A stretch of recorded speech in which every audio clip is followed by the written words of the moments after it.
ती रात्रभर झोपली नाही. 1.5 महिना मला वाटत नाही तिला शांत झोप लागली असेल. एक कमेंट नाही जी यांनी वाचली नाही. हा माझा भाऊ यांनी सोशल मीडिया बंद करून टाकला, सगळे अकाउंट्स डिलीट केले.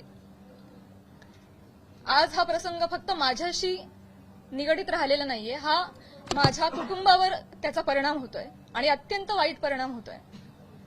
समाजामध्ये अशा पद्धतीनं प्रतिमा डागाळली जाणं एका मुलीची आणि स्पेशली फिल्म क्षेत्रामध्ये काम करणाऱ्या मुलीची, ह्याला तोंड देणं अजिबात सोपी गोष्ट नाहीये. तुम्ही सगळेजण हे समजू शकता. तर तुम्हा सगळ्यांना ही विनंती आणि माननीय मुख्यमंत्री साहेबांना ही विनंती की त्यांनी याबाबत काहीतरी ठोस कारवाई करावी. बेसलेस पुरावा कुठलाही असल्याशिवाय कोणीही बातमी करू नये अशा पद्धतीचे त्यांनी आदेश द्यावेत.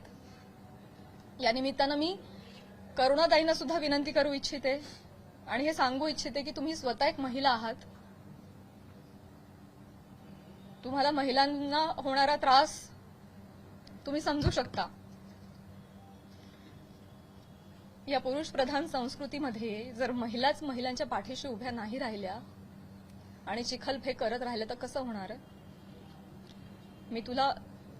मी सांगू इच्छिते की तुम्हाला जी माझ्या बद्दलची माहिती मिळाली आहे ती अत्यंत चुकीची आहे. तुमच्या माहितीचा जो स्रोत आहे तो चुकीचा आहे करुणाताई.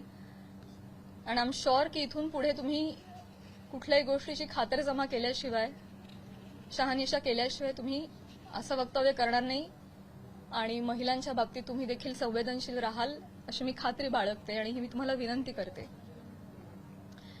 आणि मुख्यमंत्री साहेबांना ही विनंती करते की एका कार्यक्रमातला एका मंत्र्याबरोबरचा एक फोटो याच्यामुळे इतकं वादंग उठावं आणि इतकी आवई उठावी आणि त्याच्यावर हजारो न्यूज पोर्टल्सनी, युट्यूब चॅनल्सनी ह्याच्या न्यूज बनवाव्यात आणि वाटेल तसे ते लाईक्स आणि सबस्क्रिप्शन वाढवत राहावेत.